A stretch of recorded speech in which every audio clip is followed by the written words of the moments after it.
চালের ভরা মৌসুম, তারপরও কিছুতেই কমছে না চালের দাম।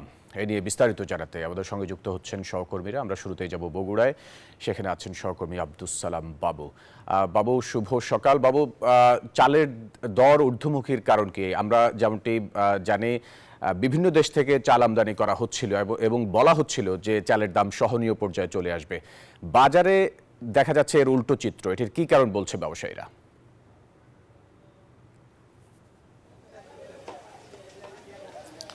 বিভিন্ন দেশ থেকে চাল আসার কারণে বাজার কিছুটা স্থিতিশীল রয়েছে, তাছাড়া দাম আরও বাড়তো।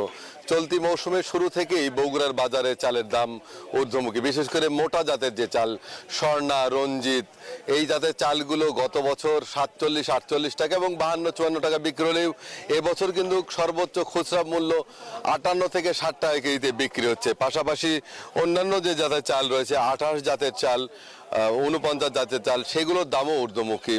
ভারত সহ বিভিন্ন দেশ থেকে যে চাল এসেছে কাটারিভোগ জাতের চাল, সেটা 72-71 টাকা বা 74 টাকা বিক্রি হচ্ছে।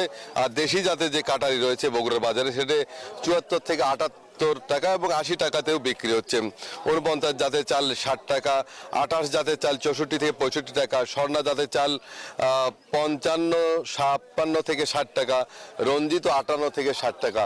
তো ব্যবসায়ীরা বলছে তারা যেভাবে মিল থেকে পাচ্ছে সেই দামেই 2 থেকে 1 টাকা কেজিতে বেশি বিক্রি করছেন তারা। আর মিলাররা বলছেন যে চলতি মৌসুমের শুরু থেকেই চালের দাম তারা বেশি বিক্রি করতে বাধ্য হচ্ছেন, কারণ ধানের দাম বেশি ছিল। হাটে বাজারে ধানের দাম অনেক বেশি। চাষিরা বলছেন যে উৎপাদন খরচ বেড়েছে, তার কারণে বেশি দামে বিক্রি না করলে কোনোভাবেই উৎপাদন খরচ উত্তোলন করতে পারবে না। মূলত চলতি মৌসুমে যে আমন মৌসুম গেছে, সেই মৌসুমে কিন্তু ধানের দাম বেশি পাচ্ছে চাষিরা। তার কারণ হচ্ছে উৎপাদন খরচটা বেশি ছিল, সেচ, শ্রমিক এবং সার, কীটনাশক সহ সব কিছুরই দাম বেশি। উৎপাদন খরচ বেড়ে যাওয়ায় ধানের দাম বেড়েছে এবং ধানের দাম বেড়ে যাওয়ার কারণেই কিন্তু হাটে বাজারে চালের দাম বেড়েছে। যেহেতু ধান থেকেই চাল উৎপাদন হয়, চলতি যে মৌসুম গেল আমন মৌসুমে 1,82,000 হেক্টর জমি থেকে প্রায় 9 লাখ মেট্রিক টন ধান পেয়েছে এবং 6 লাখ মেট্রিক টন চাল পেয়েছে বগুড়া। এই ছিল বগুড়া থেকে সর্বশেষ একই খবর জানতে চলে যাব কুষ্টিয়ায় সহকর্মী লালনের কাছে। লালন।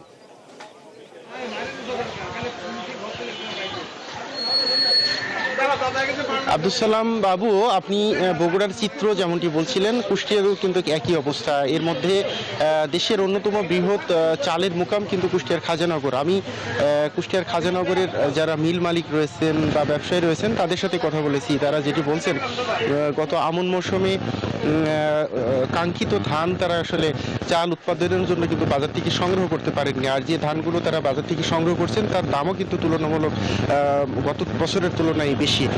ফলে চালের উৎপাদন খরচ বাড়ছে এবং এই প্রভাব পড়ছে কিন্তু চালের বাজারে। কুষ্টিয়ার বাজারে আমি যদি একটু চালের বাজার দরগুলো একটু জানাই, এই মুহূর্তে স্বর্ণা জাতের যে মোটা চালটি রয়েছে সেটি 52 থেকে 54 টাকা কেজি দরে বিক্রি করা হচ্ছে। 28 জাতের চালটি 56 থেকে 58 টাকা, কাজুরলতা যেটি সেটি 64 থেকে 66 টাকা, মিনিকেট 72 থেকে 78 টাকার মধ্যে বিক্রি হচ্ছে এবং বাসমতি যে চালটি রয়েছে সেটি 90 থেকে 92 টাকার মধ্যে কিন্তু বিক্রি করা হচ্ছে। ব্যবসায়ীরা যেটি বলছেন যে তারা মিলগেট থেকে যে দামে তারা চাল ক্রয় করছেন সেই দামের উপরে ভিত্তি করেই কিন্তু আসলে তাদের খুচরা বাজারে চাল বিক্রি করতে হচ্ছে। এতে কিন্তু আসলে ক্রেতাদের মধ্যে ব্যাপক নাভিশ্বাস দেখা দিয়েছে। ক্রেতারা যেটি বলছেন যে আমনের ভরা মৌসুম গেছে, সরকার দেশের বাইরে থেকে চাল আমদানি করছে, এরপরেও কেন চালের বাজারটা নিয়ন্ত্রণ করা যাচ্ছে না, এই ব্যাপারটি কিন্তু আসলে তাদের ভাবাচ্ছে। বাজার সংশ্লিষ্টরা যেটি বলছেন যে আসলে চালের বাজারটি নিয়ন্ত্রণে তারা তদারকি করছেন, যদিও আসলে গত 1 মাস ধরে বাজারটি স্থির রয়েছে, কিন্তু চাল আমদানির পরে কিন্তু সেই বাজারটি কমার কথা ছিল, সেটি কিন্তু আসলে কুষ্টিয়ার বাজারে হয়নি। তো এই ছিল আসলে আমার কাছে কুষ্টিয়ার বাজার থেকে চালের সর্বশেষ। ফয়সাল। লালন এবং আব্দুস সালাম বাবু, দুজনকে ধন্যবাদ আমাদের সাথে যুক্ত হওয়ার জন্য।